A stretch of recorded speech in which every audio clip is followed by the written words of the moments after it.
Hello, പുതിയ വീഡിയോയിലേക്ക് എല്ലാവർക്കും സ്വാഗതം. ഇന്നത്തെ റെസിപ്പി എന്ന് പറഞ്ഞത് ഓറഞ്ച് പോളയാണ്. നല്ല സിമ്പിളാണ് ഉണ്ടാക്കാൻ, അതേപോലെ സൂപ്പർ ഫ്ലേവറുമാണ്. എല്ലാവർക്കും ഇഷ്ടമാവുന്നൊരു പോളയാണ് കേട്ടോ.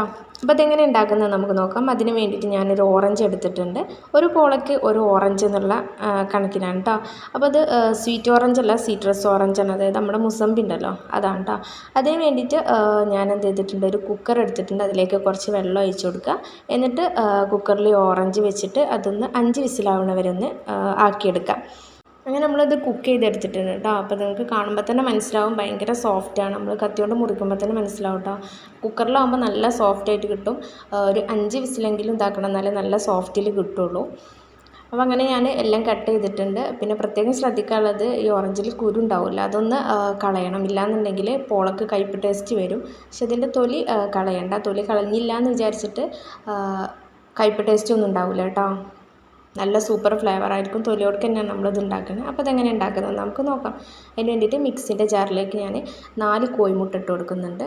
അതുപോലെ 2 ടേബിൾ സ്പൂൺ മൈദ, 4 ടേബിൾ സ്പൂണ് പാൽപ്പൊടി. പാൽപ്പൊടിക്ക് പകരം മിൽക്ക് എടുക്കാൻ പറ്റില്ല, പാൽപ്പൊടി തന്നെ എടുക്കണം കേട്ടോ. പിന്നെ ഓപ്ഷണലാണ്, വേണ്ടെന്നുണ്ടെങ്കിൽ നമ്മൾ വാനില എസൻസ് ചേർത്ത് കൊടുക്കുക, ഇല്ലാന്നുണ്ടെങ്കിൽ ഏലക്ക പൊടിച്ചൊന്ന് ചേർത്താൽ മതി കേട്ടോ. പിന്നെ കുറച്ച് ഉപ്പിട്ട് കൊടുക്കുന്നുണ്ട്. അതുപോലെ 5-6 ടേബിൾ സ്പൂൺ പഞ്ചസാര, പിന്നെ 1/4 ടീസ്പൂണ് ബേക്കിംഗ് സോഡ ഇട്ട് കൊടുക്കുക കേട്ടോ.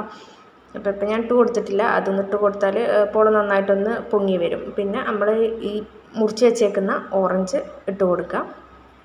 എന്നിട്ട് നന്നായിട്ടൊന്നത് ബ്ലെൻഡ് ചെയ്തെടുക്കുന്നുണ്ട്. അപ്പോൾ ഈ ഒരു തിക്നെസ്സിലാണ് ഉള്ളത് കേട്ടോ. അപ്പോൾ ലൂസാണെന്നുണ്ടെങ്കിൽ 1 ടേബിൾ സ്പൂൺ കൂടി നമുക്ക് മൈദ ഇട്ട് കൊടുത്താണ്ട് ഒന്ന് ടൈറ്റിലാക്കി എടുക്കാം. ഇത് ഈ മെഷർമെൻറ്റൊക്കെ കറക്റ്റ് ആണെന്നുണ്ടെങ്കിൽ നല്ല ഇതിൽ കിട്ടും കേട്ടോ. അങ്ങനെ നമ്മൾ പോളാക്കാനുള്ള ഒരു പാത്രത്തിൽ നെയ്യ് ജസ്റ്റ് ഒന്ന് തടവുക. എന്നിട്ട് ഈ മിക്സ് അതിലേക്ക് ഒഴിച്ചു കൊടുക്കുക. പിന്നെ പ്രത്യേകം ശ്രദ്ധിക്കാനുള്ളത്, താഴെ ഒരു പാൻ ചൂടാക്കാൻ വെച്ചിട്ട് അതിൻ്റെ മേലെ വേണം ഈ നമ്മൾ ഉണ്ടാക്കുന്ന പോളാക്കാനുള്ള പാത്രം വെക്കേണ്ടത് കേട്ടോ. എന്നിട്ട് പിന്നെ നമ്മൾ ലോ ഫ്ലെയിമിൽ ഇട്ടിട്ട് വേണം ചെയ്യാനായിട്ട്. എന്നിട്ട് കുറച്ച് ഒരു എന്താ പറയുക, 2 മിനിറ്റ് കഴിയുമ്പോൾ ഒന്ന് ജസ്റ്റ് ഒന്ന് അടുപ്പ് തുറന്നിട്ട് അതിൻ്റെ മേലെ ഡെക്കറേഷൻ ആവശ്യമായിട്ടുള്ള നട്ട്സ് എന്തെങ്കിലുമൊക്കെ ഇട്ട് കൊടുക്കുക. അപ്പോൾ ഞാൻ ഫ്രൂട്ട്സാണ് ഇട്ട് കൊടുക്കുന്നത്. നട്ട്സ് എന്തെങ്കിലും ഇട്ട് കൊടുക്കുക, അതാകുമ്പോൾ കുറച്ചുകൂടി ടേസ്റ്റ് ഉണ്ടാവും കേട്ടോ. അങ്ങനെ നമ്മൾ ഇടയ്ക്കിടയ്ക്ക് തുറന്ന് നോക്കുന്നിട്ടൊന്ന് ജസ്റ്റ് ഒന്ന് കുത്തി നോക്കുക എല്ലായിടത്തും വെന്തിട്ടുണ്ടോ എന്നുള്ളത്. ഇതിന് പ്രത്യേകിച്ച് ടൈമൊന്നുമില്ല, കറക്റ്റ് വേവണ വരെ അത്രേ ഉള്ളൂ. ലോ ഫ്ലെയിമിൽ ഇട്ടിട്ട് വേണം ചെയ്യാൻ വേണ്ടിയിട്ട്. അപ്പോൾ അത് വന്നിട്ടില്ല. അപ്പോൾ ഞാൻ ഒന്നും കൂടി ഒന്ന് അടച്ച് വെച്ച് വേവിക്കുന്നുണ്ട് കേട്ടോ. ഞാനിപ്പോൾ പറഞ്ഞേക്കുന്നത് ഒരു പോള ഉണ്ടാക്കാനുള്ള മെഷർമെൻറ്റാണ് ഇപ്പോൾ ഞാൻ പറഞ്ഞിട്ടുള്ളത് കേട്ടോ. ഒരു പോളക്ക് 4 മുട്ട എന്നുള്ള കണക്കാണ്. അങ്ങനെ ഓറഞ്ച് പോള ഇവിടെ റെഡിയായി. കുട്ടികൾക്കും വലിയവർക്കൊക്കെ എല്ലാവർക്കും ഇഷ്ടമാവണ ഒരു പോളയാണ് കേട്ടോ. എല്ലാവരും ഒന്ന് ട്രൈ ചെയ്ത് നോക്കുക.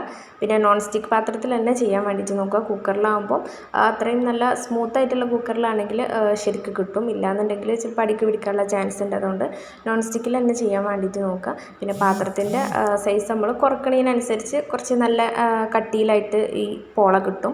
ഞാൻ എടുത്തേക്കുന്നത് കുറച്ച് വലിയ പാത്രമായതുകൊണ്ട് തന്നെ നല്ല തിന്നായിട്ടാണ് എനിക്ക് കിട്ടിയേക്കുന്നത് കേട്ടോ. അപ്പോൾ നിങ്ങൾ ഉണ്ടാക്കുമ്പോൾ കുറച്ച് ചെറിയ പാത്രത്തിൽ ഉണ്ടാക്കിയാൽ കുറച്ച് കട്ടിക്ക് കിട്ടും. അപ്പോൾ എല്ലാവരും ഒന്ന് ഉണ്ടാക്കി നോക്കുക. എന്നിട്ട് ഫീഡ്ബാക്കൊക്കെ ഒന്ന് അറിയിക്കുക. പിന്നെ വീഡിയോ ഇഷ്ടപ്പെട്ടാൽ ലൈക്ക് ചെയ്യുക, ഷെയർ ചെയ്യുക, സബ്സ്ക്രൈബും ചെയ്യുക.